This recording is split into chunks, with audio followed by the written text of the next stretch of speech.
وزراء صاحبان میں سے کوئی اور؟ السلام علیکم ناظرین کرام، آپ یہ ویڈیو دیکھیے پھر اس پر بات کرتے ہیں۔ نہیں، آپ چھوڑ دیں ابھی۔ اس طرح ہے جی، ساروں نے یہ جو دل خراش واقعہ آج ہوا اس پہ بات کی، اور اس سے ریلیٹڈ مالاکنڈ پہ، سینٹرل پہ، ساؤتھ پہ، ان ساروں پہ ایک بات ہو چکی۔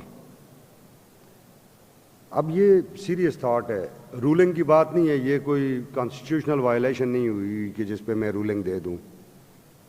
یہ government of Khyber Pakhtunkhwa determine کرے گی، اور میں ان کو سجیسٹ کروں گا اس ایوان کے ذریعے، یہ ان کا کام ہے۔ یہ ساری صورتحال جتنی یہاں ڈسکس ہوئی اس سے یہ بات کی ایک وضاحت ہوتی ہے کہ عوام کے درمیان اور اداروں کے درمیان ایک عدم، کیا کہتے ہیں اسے، اعتماد کی فضا قائم ہو گئی ہے۔ ادارے کچھ کہتے ہیں اور عوام جو کہہ رہی ہے، وہ دونوں چیزیں بڑی مختلف ہیں۔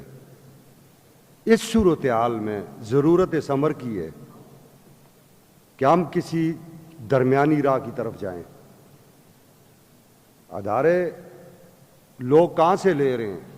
یہ سول سوسائٹی ہے جو اداروں کو لوگ پرووائڈ کر رہی ہے، یہ ہمارے سوسائٹی کے بچے ہیں جو ان کے پاس جا رہے ہیں۔ اور جس دن اگر سول سوسائٹی نے یہ ڈیسائیڈ کر لیا کہ ہم اپنے بچے نہیں دیں گے، تو پھر صورتحال اور ابتر ہو جائے گی، بندوق اٹھانے والا بھی کوئی نہیں ہوگا۔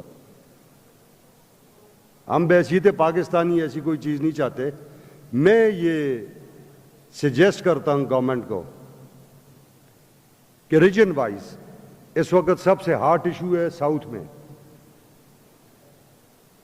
ایک کمیٹی قائم کریں جس میں تمام ایم پی ایز، تمام ایم این ایز، وہاں کے سینیٹرز، وہاں کی ایم آئی کا ہیڈ، آئی ایس آئی کا ہیڈ، وہاں جو فوجی کمانڈ کر رہا ہے وہ، ایڈمنسٹریٹو ہیڈ، اور ہماری پولیس کا ہیڈ، یہ بیٹھیں اس 15 دن کے اندر اور یہ کو کنکلوڈ کریں کہ کیا صورتحال آگے آئے گی۔ اسی طرح کی ایک کمیٹی قائم کریں سینٹر میں، اور اسی طرح کی ایک قائم کریں مالاکنڈ میں۔ اگر ادارے یہ سمجھیں گے کہ وہ اوور رول کریں گے عوامی رائے کو اور عوام کے نمائندوں کو، تو پھر یہ جو اظہار رائے ہو چکے ہے ممبران کے ذریعے، پھر چیزیں بہت عدم استحکام اور عدم پاکستان کی طرف جائیں گی، جو کہ ہم بحیثیت محب وطن پاکستانی ہم کسی صورت میں یہ نہیں چاہتے، نہ ہماری گورنمنٹ چاہتی ہے۔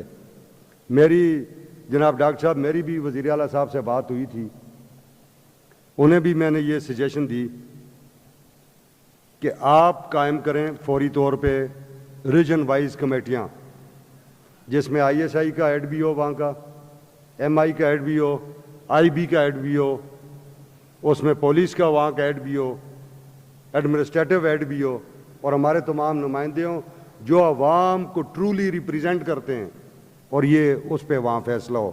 تو ڈاکٹر صاحب، یہ میری رولنگ کی یہاں بات نہیں ہے، یہ بڑی واضح بات ہے کہ اس پہ آپ ڈیسیژن لیں، سی ایم صاحب اس کو فوری طور پہ جو ہے اپنا آرڈر کریں ایسی ایک کمیٹی، تاکہ وہاں بیٹھ کے یہ ان 15 دنوں میں مگر ہونا چاہیے کہ اس پہ وہ دیکھیں، اس کا حل نکالیں۔